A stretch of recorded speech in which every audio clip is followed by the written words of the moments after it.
ನಮಸ್ಕಾರ. ಜಸ್ಟ್ ನ್ಯೂಸ್ಗೆ ಸ್ವಾಗತ. ಕರ್ನಾಟಕ ರಾಜಕೀಯದ ದೃಶ್ಯಾವಳಿಗಳು ದಿನಕ್ಕೊಂದು ಮಗ್ಗುಲು ಬದಲಿಸುತ್ತಿವೆ.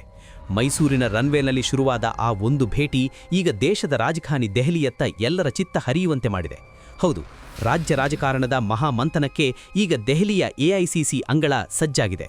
ಕೇವಲ 3 ದಿನಗಳ ಹಿಂದೆಯಷ್ಟೇ ಮೈಸೂರಿನ ವಿಮಾನ ನಿಲ್ದಾಣದಲ್ಲಿ ಲೋಕಸಭೆ ವಿರೋಧ ಪಕ್ಷದ ನಾಯಕ ರಾಹುಲ್ ಗಾಂಧಿಯವರನ್ನು ಭೇಟಿಯಾಗಿದ್ದ ಡಿಕೆ ಶಿವಕುಮಾರ್ ಇಂದು ದೆಹಲಿಯಲ್ಲಿ ಹೈಕಮಾಂಡ್ನ 4 ಪ್ರಭಾವಿ ನಾಯಕರನ್ನು ಭೇಟಿಯಾಗುತ್ತಿದ್ದಾರೆ.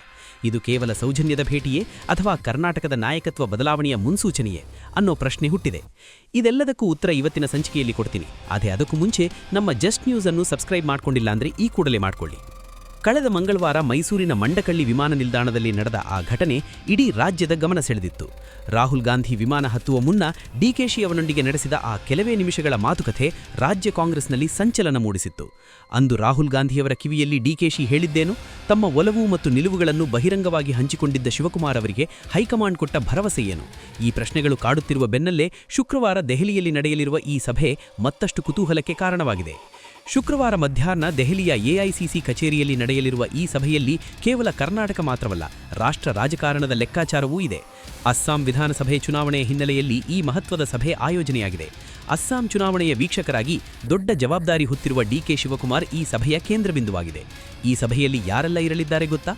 ಎಐಸಿಸಿ ಅಧ್ಯಕ್ಷರಾದ ಮಲ್ಲಿಕಾರ್ಜುನ ಖರ್ಗೆ, ಜನನಾಯಕ ರಾಹುಲ್ ಗಾಂಧಿ, ಸಂಘಟನಾ ಚತುರ ಕೆಸಿ ವೇಣುಗೋಪಾಲ್ ಮತ್ತು ಪ್ರಿಯಾಂಕಾ ವಾದ್ರಾ ಇರಲಿದ್ದಾರೆ. ಕಾಂಗ್ರೆಸ್ನ ಈ ಬಿಗ್ 4 ನಾಯಕರ ಮುಂದೆ ಡಿಕೆಶಿ ಇಂದು ಹಾಜರಾಗುತ್ತಿದ್ದಾರೆ. ಅಸ್ಸಾಂ ಚುನಾವಣೆಯ ಕಾರ್ಯತಂತ್ರದ ಜೊತೆಗೆ ಕರ್ನಾಟಕದ ಆಂತರಿಕ ರಾಜಕೀಯ ಸ್ಥಿತಿಗತಿಗಳ ಬಗ್ಗೆಯೂ ಇಲ್ಲಿ ಚರ್ಚೆಯಾಗುವ ಸಾಧ್ಯತೆ ದಟ್ಟವಾಗಿದೆ.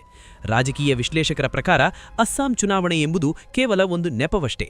ಅಸಲಿಗೆ ಡಿಕೆಶಿ ಅವರ ದೆಹಲಿ ಭೇಟಿಯ ಹಿಂದೆ ಅಧಿಕಾರ ಹಂಚಿಕೆಯ ಸೂತ್ರ ಅಡಗಿದೆ ಎನ್ನಲಾಗುತ್ತಿದೆ. ಸಿದ್ದರಾಮಯ್ಯ ಮತ್ತು ಡಿಕೆಶಿ ನಡುವಿನ ಆಪ್ತತೆ ಮತ್ತು ಅಂತರದ ಬಗ್ಗೆ ಹೈಕಮಾಂಡ್ ಈಗಾಗಲೇ ಒಂದು ನಿರ್ಧಾರಕ್ಕೆ ಬಂದಿದೆಯೇ?